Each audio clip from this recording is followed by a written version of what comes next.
Soy la doctora Beatriz Ingar Carbone, médico dermatóloga del Hospital Nacional Hipólito Unanue. El día de hoy vamos a conversar sobre las enfermedades virales de la piel, que es uno de los puntos que se me ha encargado para revisar estos temas y que sirva de motivación para iniciar, para poder trabajar.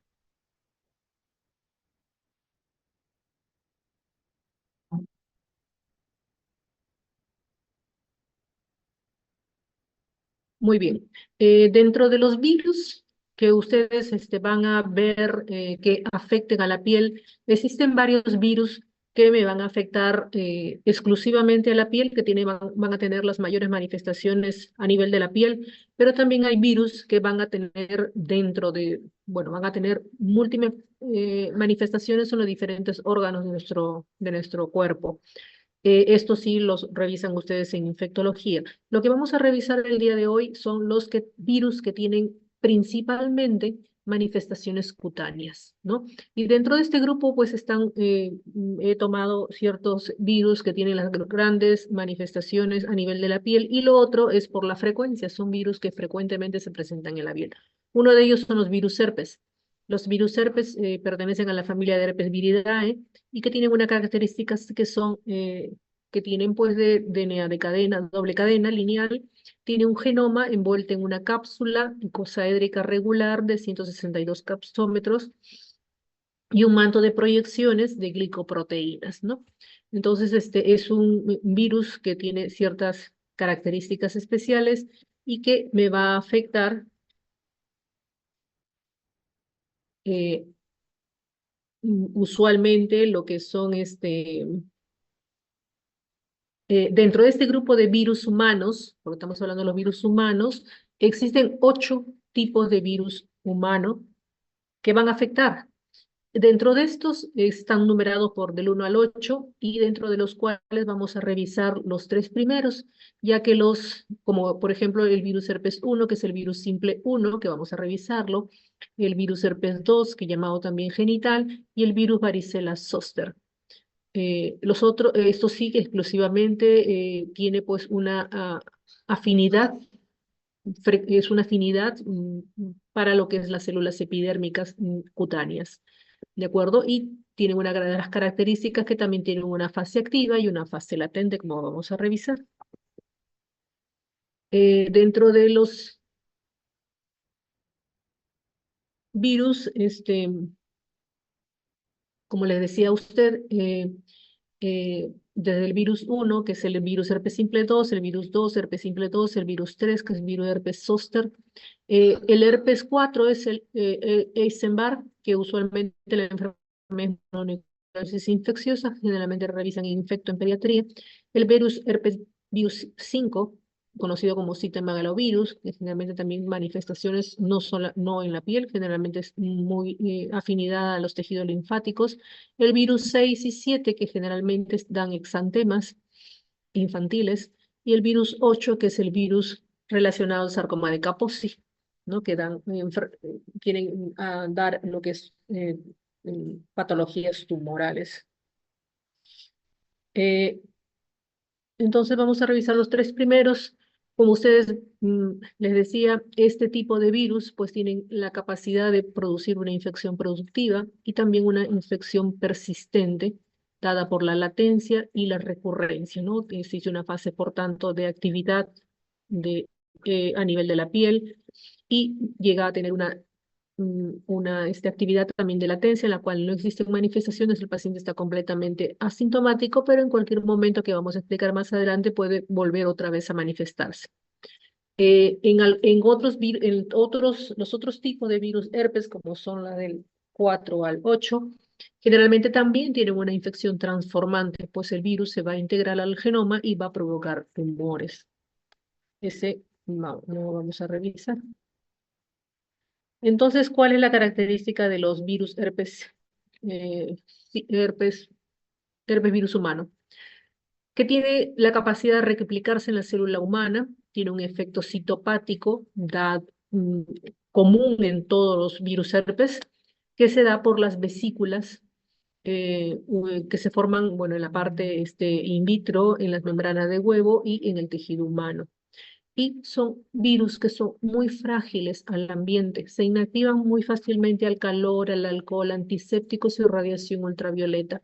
Por eso es que cuando hablemos básicamente de la prevención de esta patología, pues vamos a, que es muy fácil evitar la infección o el infectarse con este virus, si es que conservamos pues, medidas básicas de higiene, ¿no? Y ustedes verán que estos virus pues, se dan frecuentemente en lugares donde hay hacinamiento de población. Estos virus, pero son resistentes a la desecación y al frío. Entonces, el virus 1, 2 y 3, que generalmente tiene bastante afinidad al tejido nervioso, además del tejido epidermal. Y el citomegalovirus y el virus Epstein-Barr tiene bastante afinidad al tejido linfoide. Dentro de la patogenia de estos virus herpes simple, tienen una persistencia en el huésped, en el ser humano, y van a incidir pues la recidivancia al ser capturados, a ser capturados, alternar genes celulares, van a evitar su depuración, su eliminación completa del organismo, permitiendo la latencia, ¿no? Estos virus, por tanto, una vez que infectan al ser humano, van a presentar manifestaciones de la infección, pero permanece de por vida en el ser humano, ¿no? Y va a ser imposible que el sistema inmune del paciente, de la persona, pues lo pueda detectar. Por tanto, esa latencia es mantenida por un secuestro en sitios inmunológicamente privilegiados. Eh, pero esto es un esquema en el cual es el ciclo de vida, el ciclo natural que tiene este virus en el ser humano, de la mayoría de los virus herpes. Existe pues un virus susceptible, ¿no? Que se va a infectar de un virus, de un individuo excretor, ¿no? Usualmente, como vamos a ver, generalmente por las secreciones biológicas, como la saliva, el estornudo, ¿no? Porque estos individuos pues van a presentar a veces patologías respiratorias en algunos casos que vamos a ver, o individuo secretor de las secreciones de estas vesículas, y va a ingresar a un individuo susceptible, causando lo que llamamos la prima infección. La prima infección se puede desarrollar en forma sintomática o asintomática. La mayoría desarrolla esta clínica que es la parte asintomática. La gran mayoría, pues a veces no recuerda o no hace la parte clínica de la patología. En cambio, los que hacen síntomas pueden dar pues, de gingivoestomatitis, herpes genital, encefalitis, queratoconjuntivitis, dependiendo del virus que ha sido afectado. Y cualquiera de los dos, ya sea la fase sintomática que haga el paciente o pacientes asintomáticas que hayan desarrollado la primoinfección, van a pasar a la fase de virus latente. Este virus latente pues, puede permanecer por muchos años en el paciente, pero en algunos casos por factores reactivantes que se llaman o factores exacerbantes, pero que pueden ser muy simples para poder tener este tipo de patología o como sucede en los herpes simple 1, por ejemplo, un cuadro febril por X motivo, por ejemplo, las menstruaciones, el estrés, que es lo más frecuente, infecciones bacterianas o alguna patología e incluso a veces la exposición a la radiación solar en algunas personas en las cuales puede considerarse un factor reactivante y este virus latente va a hacer el curso de recurrencia y por tanto volver otra vez a darle o la fase sintomática o la fase asintomática. Y dentro de estas fases sintomáticas, pues están dadas por el herpes labial, el herpes genital, la queratoconjuntivitis, un cuadro similar a la de primoinfección, y estos individuos pues van a tener partículas virales que pueden convertir a este individuo como un individuo excretor y poder otra vez infectar a otro individuo susceptible.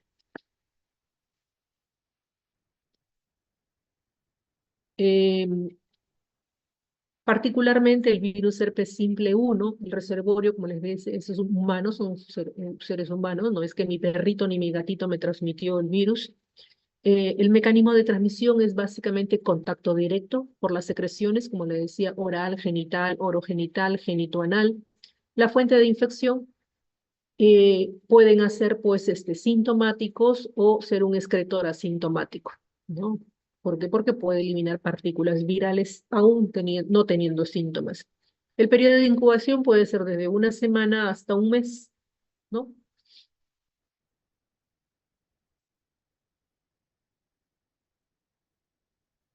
Dentro de la infección primaria del virus herpes simple 1, como dijimos, el 90% puede ser asintomática y el 9% poder presentar una enfermedad menor. Y de este 9%, el 1% va a desarrollar una enfermedad propiamente dicha, dentro de las cuales puede ser una gingivostomatitis, una queratitis, un herpes genital, un eczema herpético, una encefalitis, un herpes diseminado, un panadizo o un herpes de los gladiadores, como vamos a observar, explicar más adelante.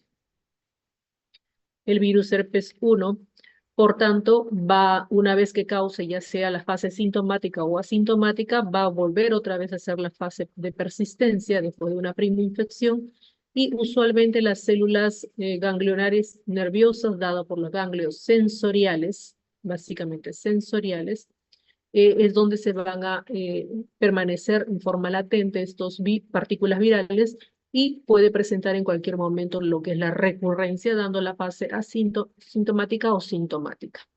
Como síntomas asociados de estas infecciones por virus herpes simples puede haber dolor urente, las vesículas que más o menos duran entre 7 a 10 días, adenopatía cervical sensible, ya que la mayoría de los virus herpes simples se presentan a nivel de la cabeza, ¿no? La cara usualmente. Como factores predisponentes, como le decía, pueden ser un trauma no muy severo, exposición a radiación ultravioleta, quemaduras, estrés, fiebre, el ciclo menstrual, que en algunas personas o están estresadas porque, bueno, van a dar sus exámenes. Entonces, por ejemplo, el herpes labial. El herpes labial, usualmente, la población más frecuente que se puede ver como prima infección generalmente son los niños. ¿Por qué? Porque ustedes verán pues que los niños generalmente van agrupados, juegan juntos y bueno, a veces pues hay contacto directo muy cercano de sus niños. Entonces el niño, quienes hacen la fase sintomática, usualmente pues se van a ver grupo de vesículas de contenido claro. Usualmente es labial, ¿no? Lo más frecuente, usualmente labial, y que rápidamente van a transformar, y están sobre eritema, como ustedes ven unos labios eritematosos y un poco edematosos, pero estas vesículas rápidamente se van a romper dando también la formación de costras. Usualmente pueden ser costras hemáticas o amarillentas, ¿no? La misma infección viral. Si esta es muy abundante, pues ya habríamos que sospechar de una sobreinfección con bacteriana, ¿no? Como un impétigo secundario, pero usualmente es común ver dentro del ciclo natural de la infección, pues la formación entonces de vesículas de contenido claro sobre una área eritematosa que rápidamente se rompen las vesículas, dando la formación de costras hemáticas o amarillentas. También puede dar otra forma clínica como la llamada gingivoestomatitis, que es la afectación de las mucosas, usualmente la lengua o el paladar duro, pero ya no hay formación de vesículas, ya aquí hay formación de pequeñas úlceras que usualmente siempre están agrupadas sobre una superficie un poco eritematosa y edematosa, como vemos, las llamadas aftas, pero que son dolorosas, son generalmente muy dolorosas o impiden o dificultan pues la deglución del niño, ¿no? Por ejemplo, aquí en la parte interna de las encías puede darse también en el paladar duro, ¿no? Esa formación de pequeñas úlceras agrupadas de fondo blanquecino o amarillento. No hay formación de vesículas cuando se presentan a nivel de las mucosas. O puede presentarse la forma de queratoconjuntivitis herpética, también porque si tuvo contacto con la córnea, pues puede dar esa opacidad del cristal, de la conjuntiva o afectar incluso la córnea y dar la queratoconjuntivitis herpética. En algunos pacientes puede dar la forma eczema herpético, que es una erupción vesicular de contenido claro o amarillento sobre una base eritematosa, pero de una forma diseminada. Usualmente eso puede presentar o más frecuente presentarse en pacientes con problemas de inmunidad, ¿no? Eczema herpético. Lo vemos usualmente en el hospital cuando tenemos pacientes con SIDA y el eczema herpético es una de las formas de virus herpes simple que habríamos que diferenciarlos con las varicelas, ¿no? Y eso, para eso nos sirve la historia clínica. La otra forma puede ser lo que llamamos panadizo herpético, donde hay la afectación clínica de vesículas de contenido claro sobre eritema que me va a afectar un dedo, ¿no? Un dedo usualmente de la mano. Esto generalmente ocurre en algún trabajador de laboratorio o de limpieza que haya tenido pues, contacto con secreciones y que solamente la afectación es solamente de un dedo, ¿no? Como verán ustedes vesículas de contenido claro o amarillento sobre eritema, panadizo herpético. Eh, Podemos ver la otra forma que es el herpes del gladiador o herpes gladiatorum, en la cual esto en referencia a pues esta época de la época romana, donde los gladiadores usaban esta túnica, donde había una parte de la túnica que se lo, eh, ¿cómo se llama? Se lo colocaban sobre la espalda, ¿no? Que venía desde el pecho hacia la espalda, entonces, pasando por el hombro. Entonces, a esa distribución de este tipo de lesiones, acá, bueno, ya son ampollas y que han sido frágiles, se han roto fácilmente, por ejemplo, que me abarca pues el hombro, la parte proximal del brazo y la región de la espalda. Ese es el llamado herpes del gladiador. Esta foto de acercamiento es para mostrarle pues la formación de vesículas, que la característica clínica de estas infecciones por herpes es que las vesículas se dan en forma de grupo, agrupadas, y siempre sobre un área eritematosa, que es la característica, como vamos a ver, de la infección por virus herpes, no es patognomónica, pero es una cuestión para poder tener en cuenta para diferenciarla de otras patologías no infecciosas ni virales.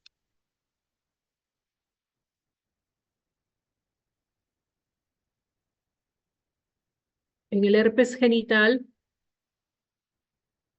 que es el virus herpes 2, importante, es importante básicamente en ¿por qué? Porque aparte de hacer manifestaciones a nivel del área genital, pues tenemos que tener en cuenta de que cuando tenemos que hacer pues estos controles prenatales en gestantes, en la cual pues tengan lesiones a nivel genital, entonces tener esa opción de revisar adecuadamente en los exámenes genitales, ¿por qué? Porque si esta mujer que está próxima a dar a parto, un parto eutóxico, un parto vaginal, tengamos que darle la opción de poder dar un parto a ese nivel, ¿no? ¿Por qué? Porque esta es la forma en la cual los recién nacidos se pueden infectar, ¿no? Los síntomas, el 30% es asintomática, pero el 70% van a manifestar pues vesículas, el paciente que ha estado con las lesiones a nivel pues de los genitales. En caso de los varones, los genitales, bueno, son externos y en el caso de las damas, los genitales pues son internos, que me incluye la vulva, vagina y cervix. Em, como le dije, es muy de importancia. ¿Por qué? Porque el herpes genital también hace la fase sintomática y la fase de recidiva y de recurrencia, que es frecuente, y cuando esta se da en gestante, pues hay que tener cuidado porque puede transmitirse por vía vertical cuando se dé pues este parto en forma eutóxica, en forma vaginal. Este herpes genital también pasa por la fase de persistencia, pero la persistencia la hace a nivel del ganglio sacro, que es un ganglio sensorial.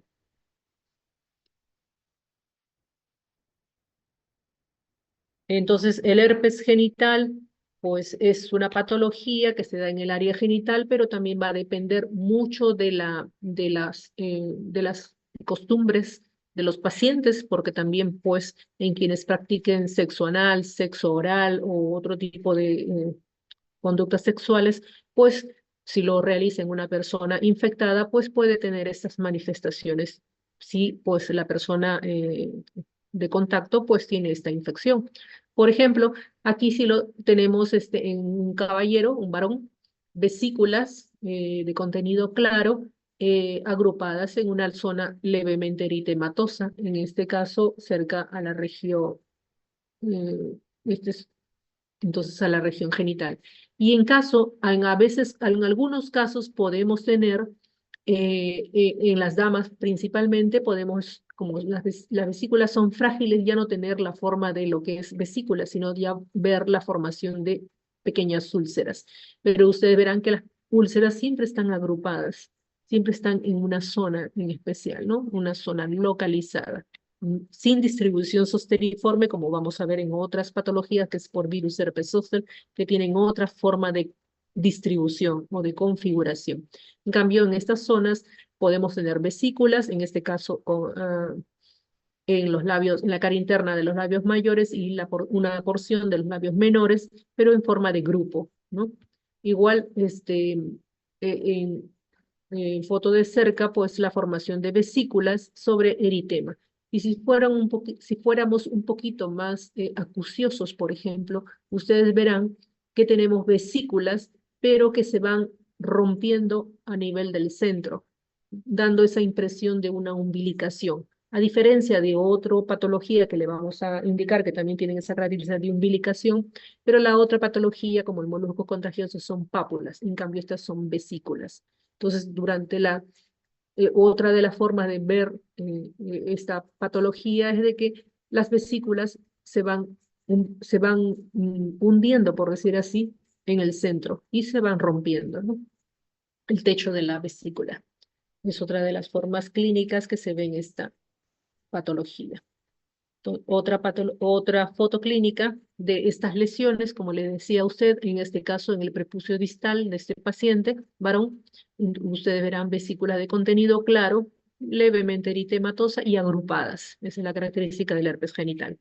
En caso de las damas, cuanto más internos son las lesiones, pues ustedes no van a ver vesículas, sino van a ver pequeñas úlceras, como en este caso, pequeñitas úlceras, como aftas pequeñas, a nivel de la cara interna de los, de los labios menores, ¿no? En la cual, y están agrupaditos, ¿no? Un poco eritematosa la zona, un poco edematosa. Pero además, pues como les dije, podemos presentar el diagnóstico diferencial serán con las otras patologías, pues tenemos otra de las formas que son el diagnóstico diferencial, por ejemplo, del herpes zóster, que es la imagen de la izquierda, con otra forma de lo que llamamos el herpes sacro, que es las vesículas, la acumulación de vesículas sobre eritema a nivel de la región sacra, como en la lámina de la derecha, por ejemplo. Ese es el herpes sacro que tiene o es un cuadro que es muy recidivante y generalmente se dan en personas mayores de 60, 70 años y que son cuadros recidivantes. Y esto van a ver que a diferencia del herpes zóster, que la tienen a la izquierda, el herpes zóster es unilateral. En cambio, el herpes sacro es bilateral incluso, ¿no? Es bilateral, ¿no? Y no me va a comprometer el herpes sacro, que es por virus herpes simple, 2 usualmente, no me va a dar esa configuración o esta distribución herpética comprometiendo un dermatoma. El otro no, el otro es más región sacra o región glútea, ¿no? Es básicamente el herpes simple, 2. Pero tenemos que tener una consideración especial en caso de los pacientes inmunosuprimidos, como por ejemplo pacientes con linfoma, pacientes con SIDA, ¿no? O pacientes pues con otras enfermedades, en la cual ustedes ya no van a ver vesículas ni de inicio, sino van a ver úlceras y ya no van a ser cuadros de una semana en promedio, sino van a ser de curso de semanas, de varias semanas de instalación de estas úlceras. Por ejemplo, en la de la izquierda tenemos una úlcera crónica de este paciente acompañada de algunas vesículas hacia alrededor, un poco de eritema. En la parte de la derecha tienen a nivel de una zona intertriginosa también una erupción eh, agrupada de lesiones ulceradas, agrupadas de larga data, ya más allá de una semana. Generalmente esa es la forma en que se presenta de pacientes inmunosuprimidos. Entonces, la idea sería, pues, tener estas patologías, usualmente lo frecuente es tener un diagnóstico clínico. Y como tenemos el diagnóstico clínico, ya sea con los virus herpes en general, ya sea el uno o el 2, pues las manifestaciones clínicas. En el herpes 1 usualmente es labial, no siempre. En el herpes 2 frecuentemente área genital. Antiguamente, por ejemplo, se presentaba como erupción vesicular sobre eritema, con o sin acompañada de síntomas, en la zona del ombligo para arriba, herpes 1, del ombligo para abajo, herpes 2. Eso antiguamente se daba, por ejemplo, ese enunciado, por ejemplo. Pero actualmente, pues como les decía a ustedes, con las costumbres sexuales de los pacientes, pues esto no es 100% orientador desde el punto de vista del qué tipo de virus es, de qué tipo de virus herpes simple es, o el uno o el 2, porque pues pacientes que practican ¿cómo se llama?, sexo oral en un paciente enfermo, pues puede tener manifestaciones a nivel de la cavidad oral o de la zona perioral y por virus herpes 2, ¿no? Entonces eso un poco que no nos orienta en cuanto a esto, ¿no? Dependiendo de las costumbres sexuales de los pacientes. Pero básicamente virus herpes simple, estas vesículas de contenido claro y agrupadas sobre eritema y agrupadas, no da el diagnóstico clínico. Y que en algunos pacientes podemos practicar algún tipo, si es que tenemos acceso, dependiendo del establecimiento en el cual se elabore, pues tener pruebas de PCR que se hacen en sangre, un raspado de la lesión o en caso de afectación del sistema eh, neurológico, por ejemplo, porque el herpes puede causar encefalitis herpética, inmunosuprimidos, pues en el líquido cefalorraquídeo. Poder tener un cultivo viral, una biopsia o un raspado de lesión, o anticuerpos, que es lo que más utilizamos, que es la serología para virus herpes simple 1 o anticuerpos para virus herpes simple 2 para poder diferenciarlo. Es lo que más frecuentemente y es accesible económicamente para los pacientes. El tratamiento básicamente aquí va a depender mucho del estado inmunológico de los pacientes y si se tratara de un episodio recurrente o primoinfección. Por ejemplo, está el aciclovir 400 miligramos 3 a 4 veces al día por periodos cortos o el valaciclovir cada 12 horas por el mismo periodo, dependiendo mucho de la parte económica del paciente cuando es un primer episodio. En episodios recurrentes dependerá mucho, puede ser 400 2 a 3 veces al día o 800 cada 12 horas. Son dos de las formas en que se puede dar a los pacientes. O valaciclovir de 500 a 1 gramo se puede dar. Va a depender también, por ejemplo, como se llama, del estado inmunológico de nuestros pacientes para darle tal o cual esquema. En caso de, ustedes verán, hay pacientes que tienen pues herpes de forma crónica. Esto se habla de que hay pacientes que hacen herpes, ya sea el simple o el genital o el herpes virus 2 en forma muy seguida. Todos los meses están haciendo cuadros, por ejemplo, de esto. A esto se refiere el tratamiento supresor, que son tratamientos de largo, estamos hablando de meses, que se le tiene que dar al paciente aciclovir cada 400 cada 12 horas o valaciclovir 1 gramo cada 24 o valaciclovir cada 24. Eso es tratamiento de meses. Esto solamente está tratamiento para pacientes pues que tienen recurrencias muy altas, ¿no? Generalmente se habla pues cada 2 meses o de 6 episodios anuales en pacientes, ¿no? En caso de pacientes con coinfección de VIH, las dosis, como verán, son más altas todavía para poder dar el tratamiento a estos pacientes por, bueno, el estado inmunológico de estos pacientes, e incluso en algunos pacientes pues puede darse en forma endovenosa. El virus varicela zoster, que es el virus herpes 3, un virus que todavía tiene varios problemas en nuestras poblaciones, ya que la vacuna, que es una de las formas de prevención de estas infecciones, pues recién se ha instalado no menos de 20 años. Por tanto, los pacientes, las personas que tienen más de 20 años, pues todavía tienen este tipo de episodio. Por tanto, tenemos que estar revisando esta patología.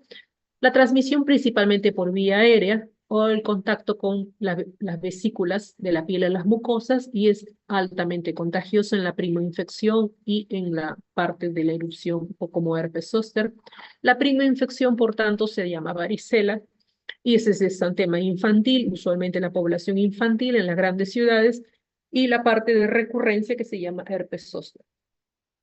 Esta es una infección benigna, excepto en inmunocomprometidos, donde las lesiones son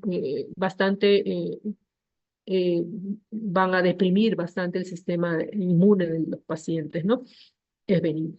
E incluso si esta es benigna cuando le da en la etapa infantil, pero es un poco más polisintomática y a veces es causa de hospitalización si esta varicela zoster, varicela, por ejemplo, la primera infección, se da en una persona, un adulto que nunca ha tenido contacto con este virus. Entonces, en niños, ustedes van a ver que los niños tienen la erupción que vamos a ver y ellos están corriendo, ¿no? Solamente están en los primeros días donde hay fiebre, malestar general, pero una vez que empieza la erupción cutánea, pues están mm, bastante activos. La prevención, básicamente, como les decía, pues está dada por la vacuna, este, que es virus atenuado en el 80% de los casos, que es básicamente las poblaciones más jóvenes que tenemos, pero tener en cuenta que esta infección todavía se presenta, ya que debido al COVID hemos tenido mucha población en la cual no está pues al día con su carnet de vacunas. ¿Cómo se da la patogenia de esta infección por virus varicela zoster? A través de las gotitas, ya sea por la tos, por la saliva, por la secreción nasal que se dan en el tracto respiratorio. Estos van a ingresar primero por el tracto respiratorio, luego van a los linfáticos, al sistema retículo endotelial, causando primera la viremia. Y esta viremia se va a presentar solamente con fiebre, malestar general, hiporexia en los niños pequeños, porque la población infantil es la frecuente, y después de esta viremia va a pasar a la siguiente, van a distribuirse a nivel de la piel y las mucosas, ¿no? Dando las manifestaciones que van a variar desde una mácula, luego una pápula, luego una vesícula, una pústula y una costra, ¿de acuerdo? Y luego de hacer la prima infección, el virus varicela zoster va a permanecer latencia, en la fase de latencia a las neuronas. Por ejemplo, dos fotografías de pacientes nuestros del Hospital Hipólito Unanue. Por ejemplo, en la izquierda tienen una niña hospitalizada por una impetigenización de las lesiones, porque esto es una patología que al inicio va a causar bastante prurito y más aún en los niños, ¿no? Entonces, verán ustedes, bueno, que tienen una niña con aún lesión, una característica de la varicela, es que ustedes van a ver todas esas lesiones que le dije, máculas, pápulas, pústulas, vesículas y costras, en un mismo momento en el paciente. Esa es la característica de esta infección. Por tanto, van a ver que esta niña tiene vesículas, tiene costras, tiene pequeñitas úlceras, ¿no? No hay pústulas, pero podemos tener en esto. Y esta niña ya pasó la, primera viremia, que es la fiebre del malestar, y pues ya está más activa y empieza a recuperar apetito.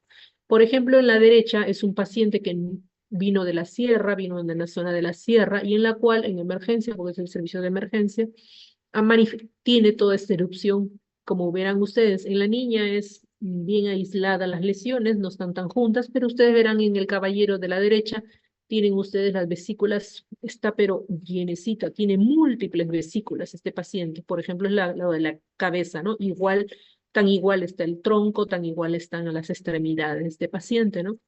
Y, y los síntomas Aquí sí son un poquito un gran malestar general, un cuadro de fiebre bastante, ¿no? Bastante fuerte de este pacientito.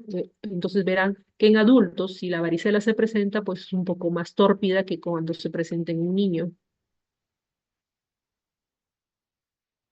El herpes zóster, como le dice G, va a recidivar después de un periodo de latencia en los ganglios de las raíces dorsales y don las cuales van a migrar ya por algún factor que predispone, usualmente que me baje el sistema inmune, y va a volver otra vez a ser, después de un periodo de latencia, de una primera infección, se va el periodo de latencia y por cualquier factor que me disminuya el sistema de defensa, puede volver otra vez a reactivarse, ¿no? Pero ya no un cuadro generalizado, sino un cuadro más localizado llamado herpes zóster. La afectación de las neuronas sensitivas es mayor que la neurona motora en el 5-15% que puede presentarse, es más sensitiva. Dentro de los factores predisponentes, a diferencia del herpes virus simple, acá el factor predisponente es un poco más de mayor consideración que presentamos en el virus herpes simple. En esto sí, pues son situaciones cuando donde hay disminución de inmunidad celular. Usualmente lo más frecuente es ver un cuadro de herpes zóster, por ejemplo, en un paciente adulto mayor, mayor de 50 años o mayor de 60 años. Usualmente tiene una gran predisposición por el sexo femenino, origen blanco, aunque bueno, nuestra población tiene una mezcla de muchas razas. En caso de tener una condición inmunosupresora o tratamiento inmunosupresor, por ejemplo, pacientes con cáncer, con algún problema reumatológico, estas enfermedades del colágeno, en las cuales requieren tratamiento inmunosupresor, pacientes con neoplasia.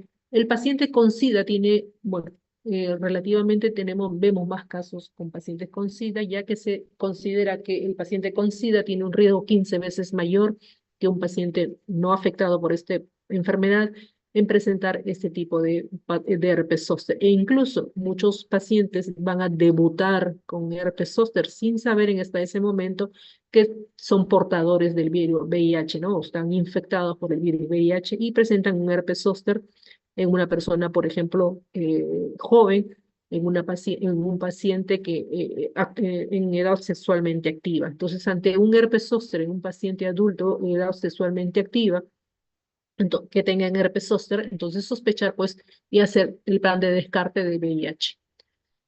Se va a presentar también cuando hay traumatismo como radioterapia, quimioterapia, tratamiento esteroideo largo, ¿no? Estos pacientes que están con tratamiento pues largos con corticoides, en pacientes tuberculosis. El herpes zóster, acordarse que no es estacional, se presenta en invierno o en verano, lo podemos tener, pero como le dije, hay que tener bastante cuidado de diagnosticar cuando son en ancianos, porque ya vamos a revisar, pues a veces ahí es donde tenemos que actuar rápido y en los inmunosuprimidos. El herpes zóster tiene una fase prodrómica y una fase exantemática. La fase prodrómica, que a veces se puede confundir por muchas cosas, se da 48 a 72 horas, lo más frecuente, en algunas personas dura como una semana, y está dada por fiebre, malestar general, cefalea y un dolor urente, parestesias o disestesias en el dermatoma afectada. El paciente se queja de que no tolera ni siquiera ponerse la ropa del paciente, ¿no? Es la alodinia, en la cual no tolera ponerse ni la ropa en la zona que va posteriormente a dar todo el cuadro de exantema. Las raíces más afectadas están entre el T3, la torácica 3 y AL3. Y felizmente muy poco frecuente, como vamos a ver, la rama oftálmica del trigémino. En esta fase prodrómica, pues a veces es confundida, a veces con un infarto al miocardio, una pancreatitis, una colecistitis, por la zona, pues que sea sí, por lo que la zona en la cual existe ese dolor tan urente, tan agudo de este paciente, de estos pacientes que a veces en algunos pacientes cuando no hacemos una buena semiología, pues podemos llevar a este paciente pues a hacer laparotomías exploratorias en las cuales no vamos a encontrar nada y tenemos que tener bastante cuidado. Existe también la siguiente fase, que es la fase exantemática, donde se van a presentar las vesículas o costras, que son las lesiones que se van a presentar primaria y secundaria, y siempre todo paciente va a quedar una cicatriz eucrómica o discrómica. Entonces, una de las características en las cuales vamos a ver si queremos saber si este paciente tuvo o no herpes zóster. Como les mencionaba, el 56% es torácico y el 14% es lumbar, ¿no? Dando las mayores, por frecuencia, la mayor localización entre el T1 y el L2, ¿no? La zona más frecuente de afectación del herpes zóster. Ya más lejos está la cervical, la oftálmica felizmente y la región sacra.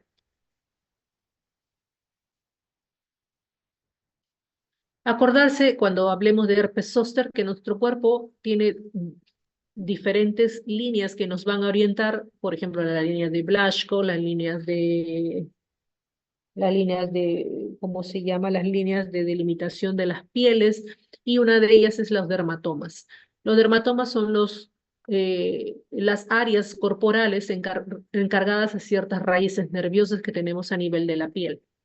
Por ejemplo, en este paciente que tenemos una erupción vesicular de contenido medio amarillento sobre eritema, igual, y que se me distribuye desde la región dorsal baja, ¿no? Hacia la región precordial del mismo lado. No cruza la línea media, es un paciente de nosotros. Entonces, esa es la característica del herpes zóster.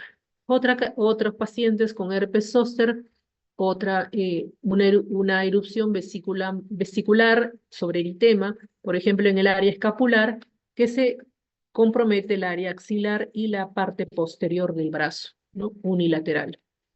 Otra característica en la región dorsal baja, vesículas sobre eritema, como ustedes verán, de contenido claro, unilateral, que se van a la parte anterior. Igual, la misma imagen como antes revisamos del virus de herpes simple, de los herpes simples 1 y 2, ustedes verán vesículas de contenido claro sobre un área eritematosa. Esa es la característica de los virus herpes.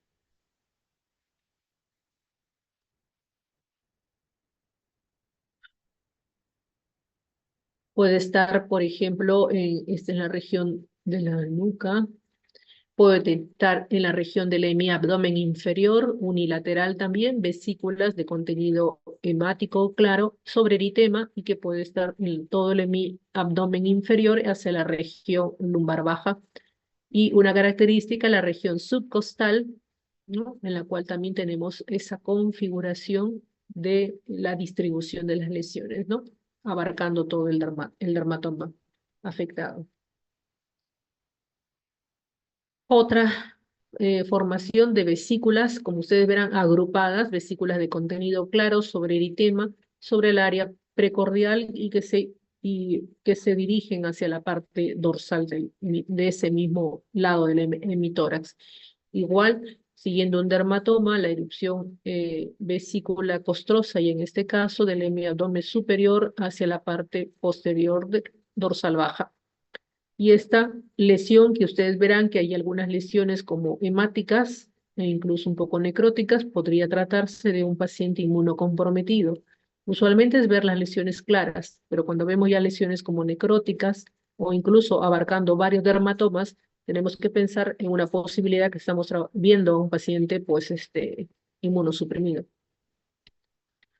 Existen formas de herpes zóster. Algunos herpes zóster pueden estar las manifestaciones solamente de la fase prodrómica y sin la erupción, o herpes con lesiones mínimas, el necrótico, como les decía, el diseminado, y las características, los otros tipos de herpes que vamos a revisar.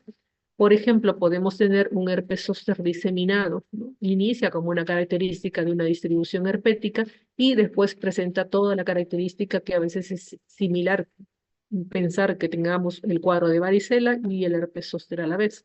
Es un herpes zóster diseminado que se da en personas, ambos se dan en personas inmunosuprimidas. O el herpes necrótico, ustedes ya no van a ver vesículas, sino áreas de necrosis, de costras necróticas, pero abarcando el dermatoma. En este caso, por ejemplo, la región clavicular, el hombro y parte del brazo. Una especial consideración para revisar lo tiene lo que es llamado herpes oftálmico, que hay que tener en cuenta, y es una de las cosas que le presentamos en el caso clínico que les encargué de revisar. Entonces, este herpes, pues, de la reactivación a nivel del ganglio trigémino de esta partícula viral, En el 50-70% tenemos que tener en cuenta que se pueden dar complicaciones severas, como vamos a ver. El signo de Hutchinson es una de las cosas que nos va a dar la alerta de compromiso ocular, por tanto, estar atentos para poder dar un tratamiento en forma oportuna. Por tanto, el diagnóstico y el tratamiento oportuno van a ser fundamental. Aquí básicamente siempre antiviral, pero antiviral vía oral, por favor. Más, ya que se ha observado tanto para el oftálmico como el herpes zóster de cualquier zona, si es que nosotros iniciamos el tratamiento con aciclovir, que es es un medicamento por vía oral, muy inocuo, con mínimos efectos secundarios, incluso en niños o en gestantes o en pacientes ancianos, entonces darlo. Aquí en esta patología es mucho mejor, está probado, lo que es dar tratamientos solamente por sospecha, antes que nos demoremos, no pasen mucho más días. ¿Por qué? Y eso es importante que ustedes lo sepan, ya que estamos formando, ¿cómo se llama? Médicos generales, porque pues independientemente después de su especialidad, es importante la oportunidad en el diagnóstico y dar tratamiento vía oral. El medicamento es inocuo, entonces acá hay que trabajar, dar tratamiento no por omisión, sino dar tratamiento. Sí por vía oral, no es tan útil el tratamiento tópico. Ese es paciente nuestro, el de la derecha, y paciente de la bibliografía, el izquierdo. Y ustedes verán, el signo de Hutchinson es dado por la erupción. Ustedes verán una erupción, vesículo ampollar, sobre eritema. Por ejemplo, acá me abarca toda el hemicráneo, porque es casi el hemicráneo superior derecho. Y cuando esa erupción me incluye la punta de la nariz, eso se llama el signo de Hutchinson. Entonces, yo tengo que trabajar rápido con estos pacientes porque el compromiso ocular es muy frecuente, incluso causando ceguera. Este es un paciente hospitalizado que tuvo pues, su herpes del trigémino oftálmico, que verán una erupción vesícula costrosa, qué sé yo, y ya tenía un poco de congestión conjuntival, ¿no? Existe otra forma de herpes dada por el síndrome de Ransan-Hund, donde la cual existe un compromiso del nervio facial con activación desde el ganglio geniculado, y en el cual tenemos una tríada característica, que existe parálisis facial, dolor auricular y las vesículas que van a comprometer el pabellón auricular, el canal auditivo, el paladar duro y la lengua oral del mismo lado que está afectando la erupción vesicular. Se considera que este síndrome es una polineuropatía que a veces no solamente abarca el nervio facial, sino también el quinto, el noveno y el décimo par craneal.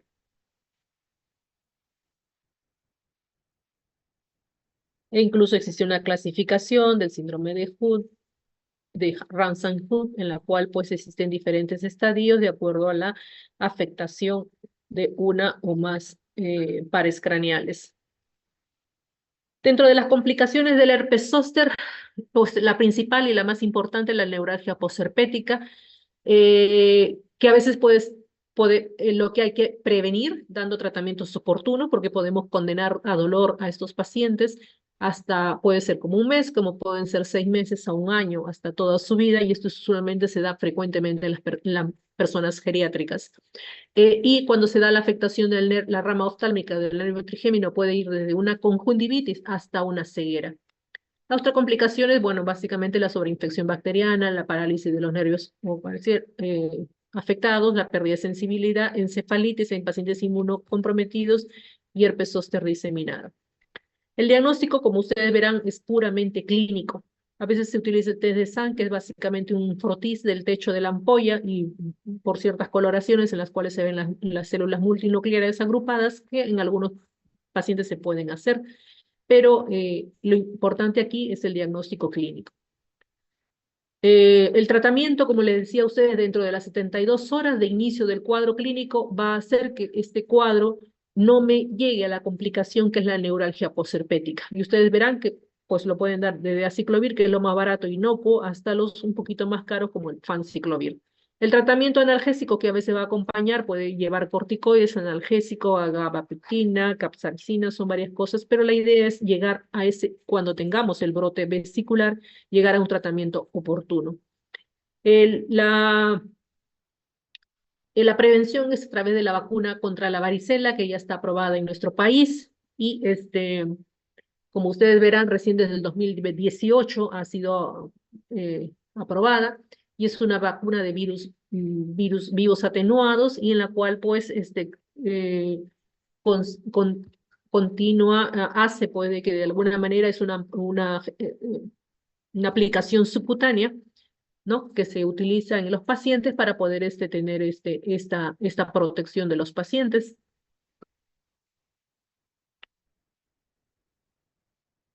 Entonces, que es importante en nuestros pacientes, pero que se ha instruido recién desde hace poco. Otro de los virus más rápido, este es el molusco contagioso. El molusco contagioso básicamente es una infección papular, vesicular no, papular o tumoral en algunos casos, benigno causada por el postvirus. El postvirus también es un virus ADN que tiene una estructura de dos tipos, el virus molusco contagioso 1 o 2, y va a infectar básicamente a humanos, ¿no? Y me va a provocar una respuesta inmune débil. La patogenia solamente se va a replicar en células epidérmicas, la capa de Malpighi y la espinosa, nunca va a ser profunda, por tanto, no, si existe un buen tratamiento, no va a haber ninguna secuela. El compromiso es dérmico, es mínimo. El índice de división a nivel de la capa infectada va a ser por aumento de los receptores de factores de crecimiento hipodérmico y tiene una inmunidad retardada celular, a nivel celular. Por tanto, los que tienen problema a nivel de inmunidad celular, pues vamos a ver que las lesiones son mucho más grandes, como vamos a ver. La distribución es universal, la prevalencia antes era pues para niños, pero en la última década, con la población adulta sexualmente activa y relacionada con SIDA, pues la prevalencia ha aumentado, ¿no? La transmisión básicamente por contacto físico, interpersonal, sexual o fomites, o sea, en la ropa o material que ha utilizado el paciente, y autoinoculación una vez que el paciente lo tiene. O sea, el paciente se rasca, y usualmente se rasca y se va diseminando las infecciones. Eh, Usualmente se da en estacional, frecuentemente se da en verano, ¿no? Se facilita pues una piel que está lastimada, porque es facilitada por traumatismo. La contagiosidad a través de la parte familiar entre los niños es de 35%. Existen dos poblaciones afectadas, como le decía, los niños preescolares y los adultos sexualmente activos. Y se da en clínica y cuando hay climas pues calurosos o estación de verano. El periodo de incubación puede variar entre 2 semanas a 6 meses y en inmunocompetente es autolimitada. Ya nunca se va a presentar sin tratamiento, pues 6 a 9 meses. Curado se da cuando hay 4 meses de no presentar síntomas. Las pápulas, eso lo vemos mejor en una imagen, pápulas características que son pápulas umbilicadas, pápulas. La distribución en niños, usualmente donde el niño se puede coger con la mano, usualmente cara, tronco y extremidades, ¿no? Y en adultos, sí o sí, generalmente es la región genital, anogenital, ¿no? Entonces, en niños, por ejemplo, que es lo característico, ver las pápulas, usualmente dependiendo de la piel que tenga el paciente, cuanto más blanca la piel, el fototipo más bajo, pues la pápula la verán blanquitas, rosaditas y umbilicación central, que es lo que dice la literatura. Pero cuanto más trigueñitos tengamos, que es nuestra raza, van a ver que están un poco más oscuritos, más hiperpigmentados, pero siempre con esa característica de ser lesiones muy pequeñitas, de 1 a 3 milímetros y umbilicadas. Usualmente en áreas donde pueda llegar por rascado el niño, la mano del niño. Pero a veces también pueden ser pequeñitas y darse en áreas genitales, como la región púbica, por ejemplo, de esta niña, ¿no? Púbica y muslos, raíz de muslos, pero usualmente lo que se ve más en personas adultas, sexualmente activas, es las pápulas que son un poco más grandes, ¿no? Y también umbilicadas en las áreas genitales. Pero dependiendo de las costumbres, como le digo, también lo puede presentar en otras áreas. Vemos personas en la cara también. Cuando tenemos dudas de estas lesiones y tengamos que hacer una biopsia, vamos a ver este tipo de imagen, que son los cuerpos coloides, que son los queratinocitos, lo vemos rosaditos, unas áreas sin núcleos y rosaditos a nivel de la epidermis. Eso es lo que vemos en casos que hagamos la histopatología. Clínico, básicamente el diagnóstico clínico, muy pocas veces hacemos biopsias, más lo hacemos en pacientes VIH, porque ellos pacientes de VIH, a veces estas pápulas también pueden confundirse con histoplasmosis cutánea u otras enfermedades que también cursan con este tipo de lesiones. Por eso es que generalmente hacemos las biopsias de estos pacientes con VIH, donde vamos a ver los cuerpos de inclusión, que son esos cúmulos de queratinocitos que se transforman en esas formas rosaditas en la parte del epidermis. Anticuerpos, hay formas de determinarlo por serología. El diagnóstico diferencial, como son lesiones pequeñitas, pues lo harán desde quistes de milio, pasando por las verrugas. Varicela, ya saben ustedes que son vesículas, no son pápulas. Granuloma piógeno cuando son pequeños.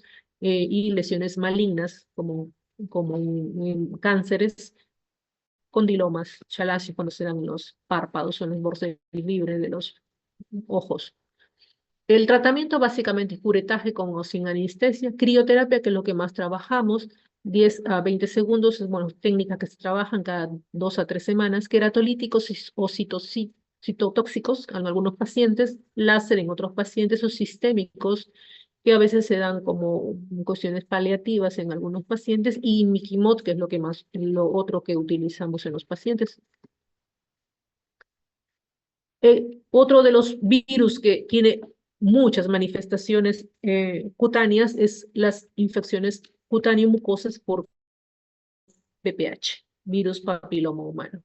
El virus papiloma humano da origen a una de las patologías conocidas como verrugas cutáneas. Las verrugas cutáneas, por definición, son lesiones, manifestaciones cutáneas o de mucosas, porque este virus afecta tanto piel o mucosas, se le usa el epitelio estratificado, causada por infección del epitelio escamoso estratificado, cornificado de la piel o no cornificado de las mucosas, que es la diferencia entre piel y mucosas, por el papiloma humano, ¿no? De latín, pues, verruga, excrescencia, callosidad.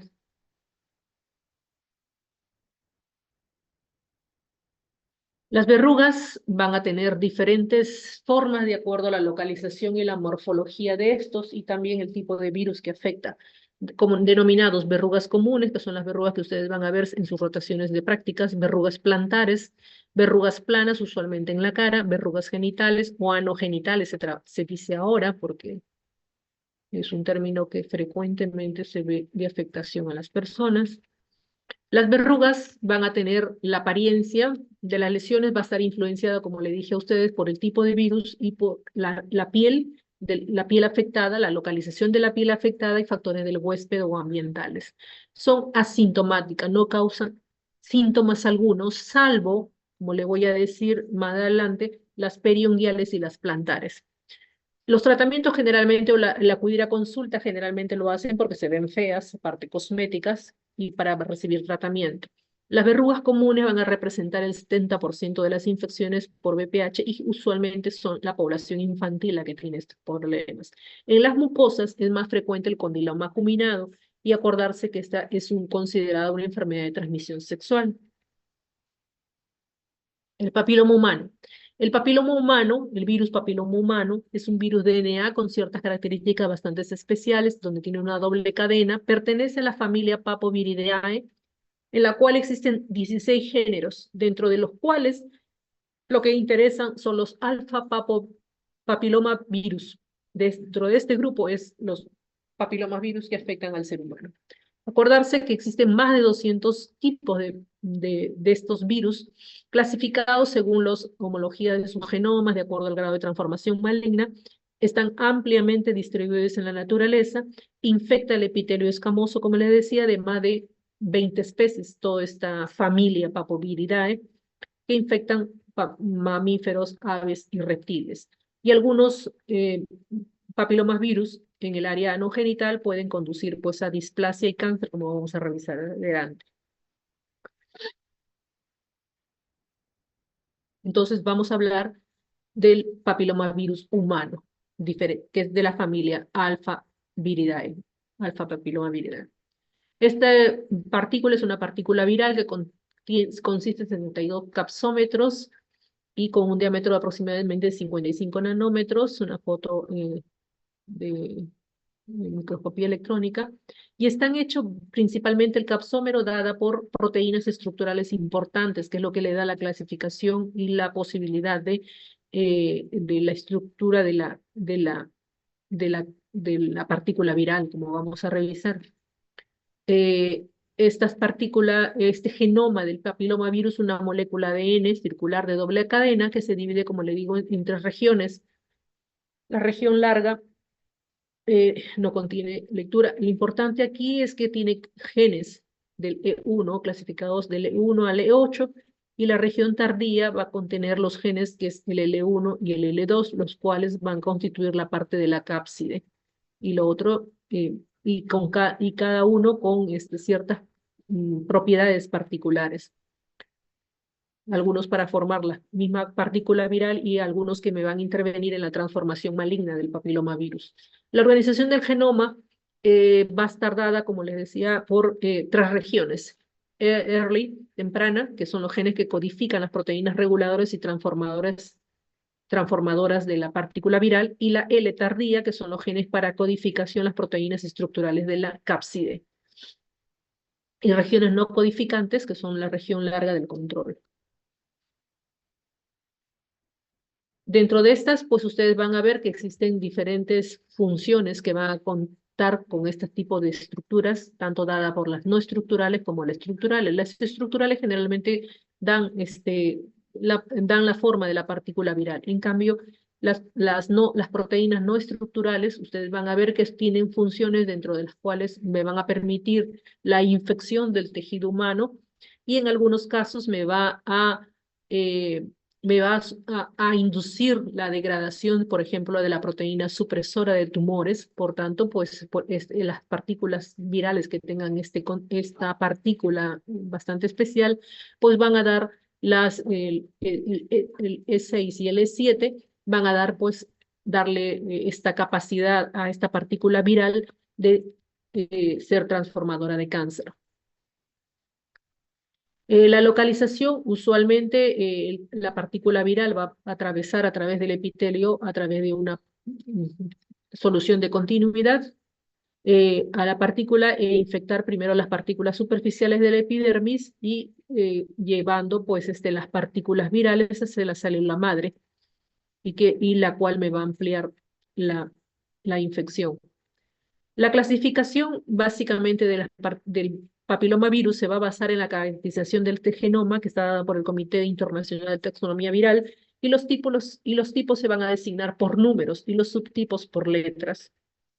Por tanto, lo que es de importante de todas estas partículas virales, que son más de 200, las que han calificado en esta clasificación, que son las de alto riesgo, la de riesgo intermedio y la de bajo riesgo. De lo entre de alto riesgo es básicamente el riesgo de producir cáncer o lesiones precancerosas, que usualmente se dan a nivel anogenital.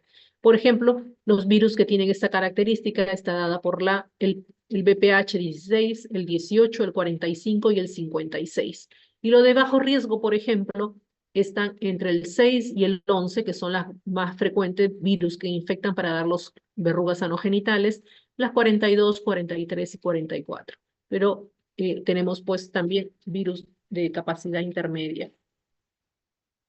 Entonces, ¿qué es lo que va a pasar? Pues va a pasar que la partícula viral puede dar lesiones subclínicas, ¿no? O lesiones subclínicas que van a estar determinados de qué partícula viral puedo. Pues si ingresó una partícula viral que es oncogénica, va a dar al inicio una lesión subclínica, luego una lesión NIC1, que es una lesión epitelial escamosa. Si me va a dar un cáncer, me va a dar el cáncer espinocelular, ¿no?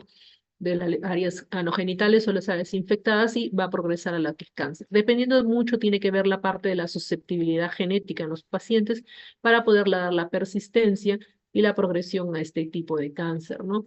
Entonces hay pacientes que tienen la infección, depende mucho de la inmunidad celular, se aclaran y bajo efecto de la inmunidad, pues los pacientes se liberan de esta patología, pero algunos pacientes no. Dentro de la epidemiología, el 10% de los niños y adolescentes, según la información de Estados Unidos, se dan estas patologías. Existe una alta incidencia de infecciones por papilomavirus entre los 2 y 16 años. No existen diferencias entre sexos. En el Reino Unido se dice que está entre el 4 al 5% de las verrugas. Se sugiere que existiría una cura espontánea después de 2 años sin tratamiento en el 40% de los niños, porque niños inmunocompetentes, pero ustedes verán que nuestra población es una población, claro, tienen poblaciones completamente sanas, pero ustedes verán que nuestra población es una población que la inmunidad la tiene muy deficiente. Y una de las cosas que le da esta inmunidad, acuérdense que es la nutrición. Y nuestros pacientes niños no están muy bien nutridos. Si tenemos unas altas tasas de anemia, imagínense cómo estamos en la parte inmunitaria. Por tanto, tenemos muchos pacientes con verrugas. Las verrugas pueden ser dolorosas dependiendo de la localización. Plantares y subperiunguales, como le decía, son las dolorosas.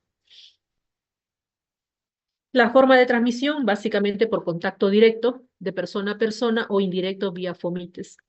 La vía de infección en el ambiente sí ocurre, del medio ambiente ocurre principalmente en piel macerada, ¿no? Personas que pues los niños que caminan descalzos o que tienen contacto con superficies ásperas, como en piscinas, en áreas de lavados públicos, es frecuente ver esta como puerta de ingreso de estos pacientes.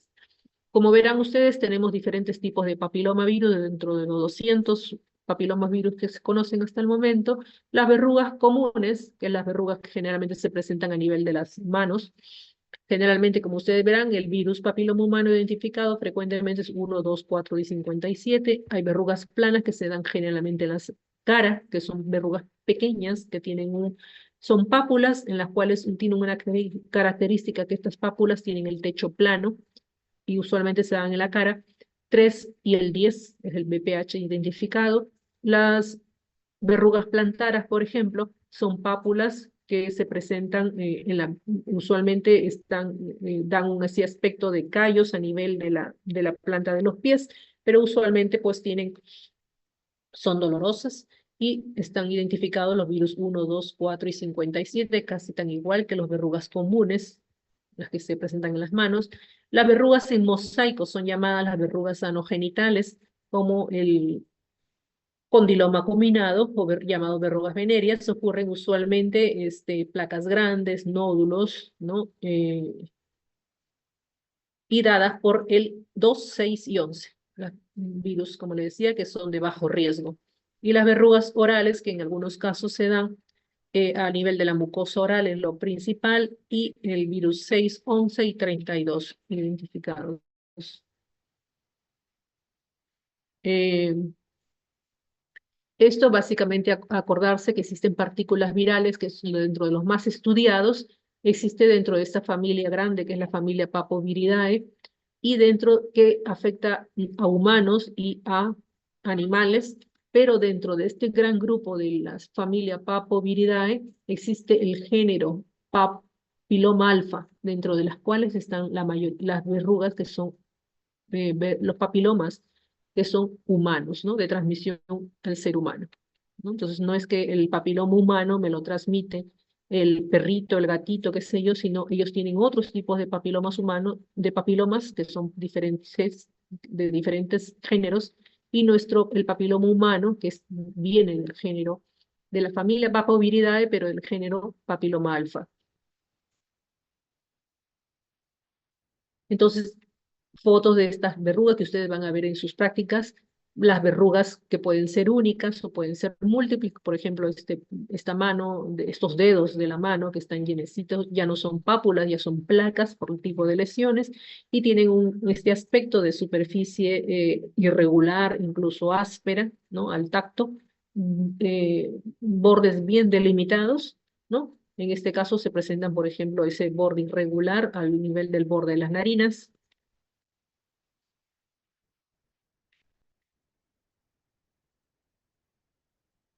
o presentarse a nivel de la mucosa, el paciente nuestro, por ejemplo, verrugas a nivel de la mucosa interna del labio, verrugas orales, o las verrugas interdigitales que ustedes verán como placas a nivel interdigital, esos pacientes de nuestro hospital, verrugas de aspecto, bordes bien delimitados, superficie irregular, áspera, ¿no?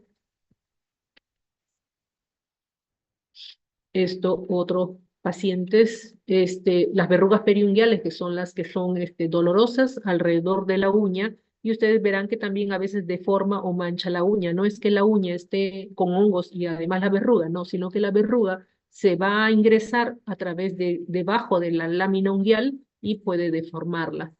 O las verrugas plantares. Las verrugas plantares, que también se presentan solas o agrupadas, y ustedes una de las características que van a ver de las verrugas para diferenciarla de los callos es que tiene un punteado, tipo sí, como si le hubiera echado pimienta a la zona, como un punteado pequeñito negruzco, ¿no?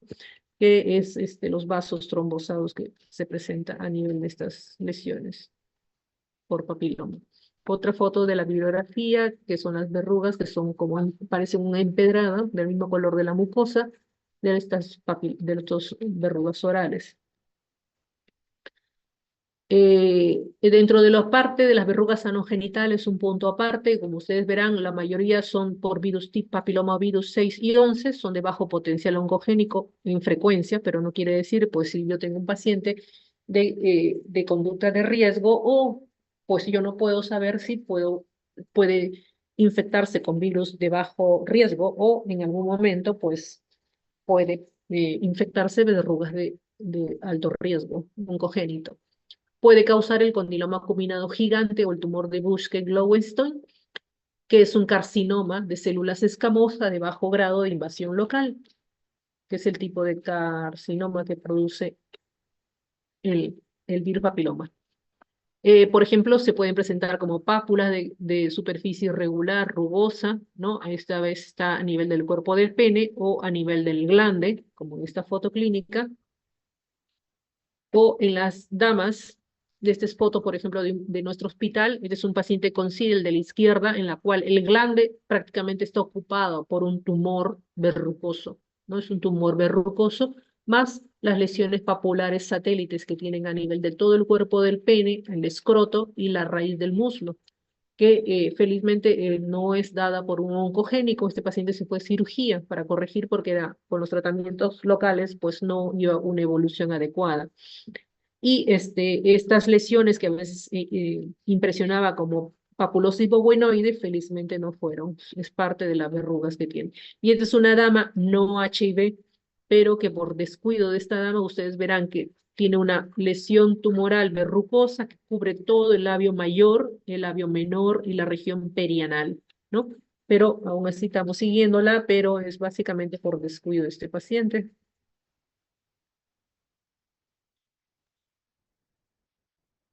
Tenemos estas otras lesiones que en algunos casos se puede presentar, no lo hemos visto nosotros, pero se describe en la literatura, que se dan pues en algunos pacientes con ¿cómo se llama? Que es un genotipo que tienen algunos pacientes para poder presentar estas verrugas múltiples y que rápidamente derivan a un carcinoma espinocelular, ¿no?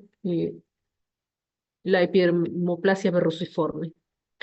Eh, Tener en cuenta que los pacientes, básicamente dado el riesgo congénico va a ser dada, pues si la infección genital de estos pacientes se da pues por el virus 16 y 18, que es la principal causa de carcinoma vasocelular, perdón, cérvico-uterino, pero tener en cuenta que también podemos tener varones con este tipo de carcinoma, dando neoplasias intraepiteliales de pene, como por ejemplo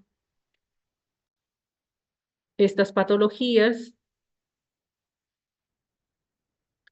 como son la enfermedad de Bowen, que es una placa verrucosa, más plana, es un carcinoma in situ, o la eritroplasia de Keirat, que es una placa eritematosa a nivel del glande, o la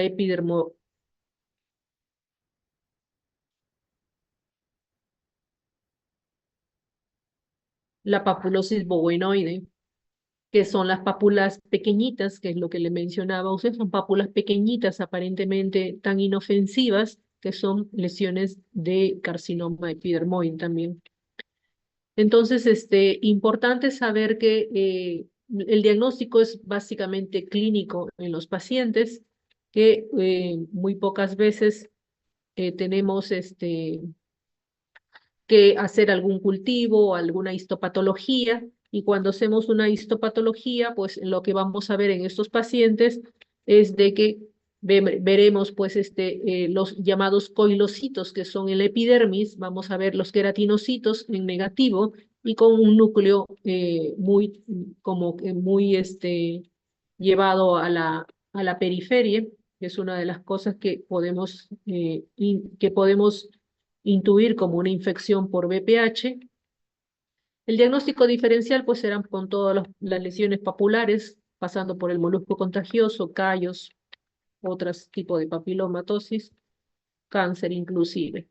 Para lo que es el tratamiento racional de la verruga, va a pasar por muchas cosas para poder hacer. Como les decía a ustedes, el paciente viene porque la patología o las lesiones son estéticamente inadecuadas, porque del colegio los mandaron pues a tratarse la verruga, y no a veces por decisión, porque, bueno, causen algún tipo de problema. Por tanto, va a depender del deseo del tratamiento, si hay asociación de síntomas, como le decía, pueden ser sangrantes, dolor, desfiguración o discapacitante, o en algunos casos que se asocia con prurito, ardor, dispareunia, que es dolor a las relaciones sexuales, y eso ocurre generalmente en verrugas anogenitales.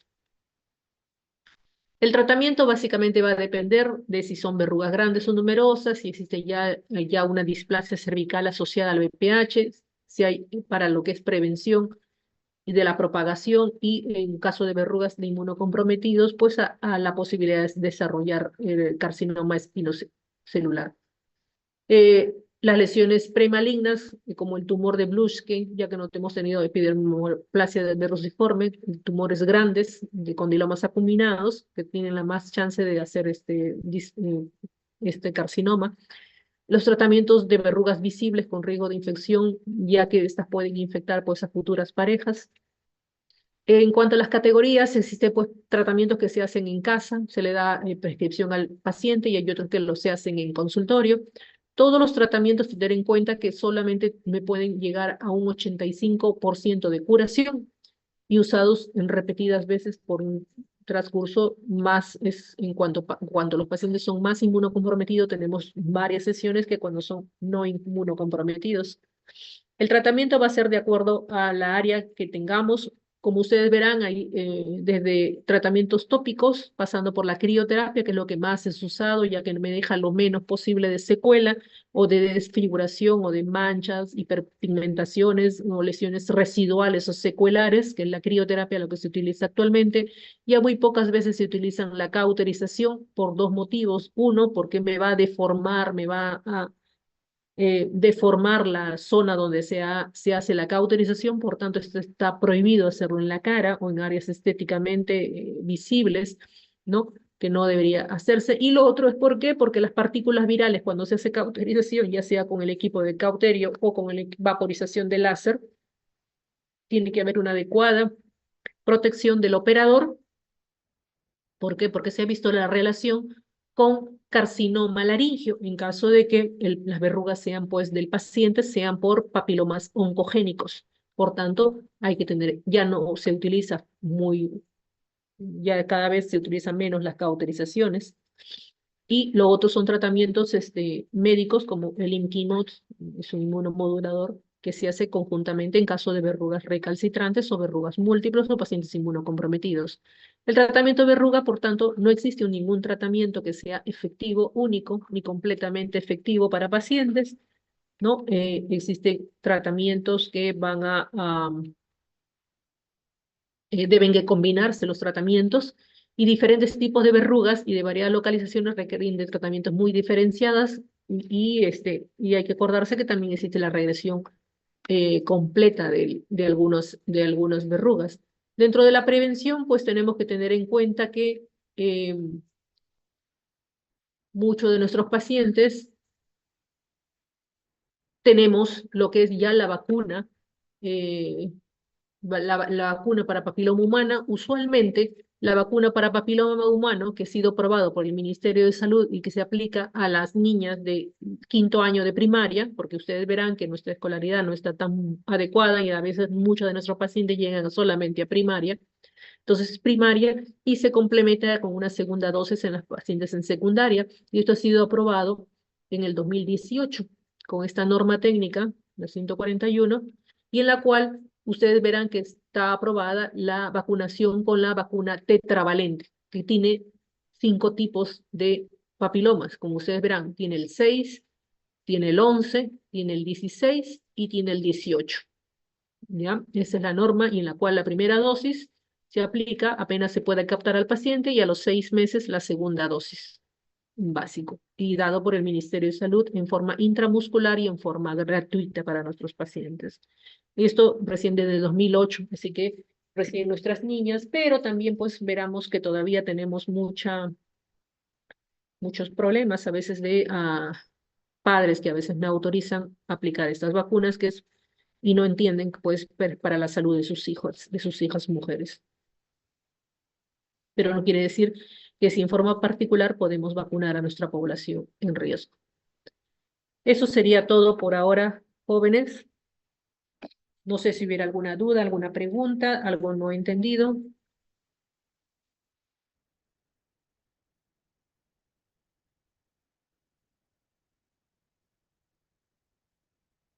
Todo claro, doctora. Este tipo de diagnósticos que no sean olvidados dentro de su formación médica. Jóvenes, culminando la exposición, agradezco su atención y espero que les sirva para la formación suya.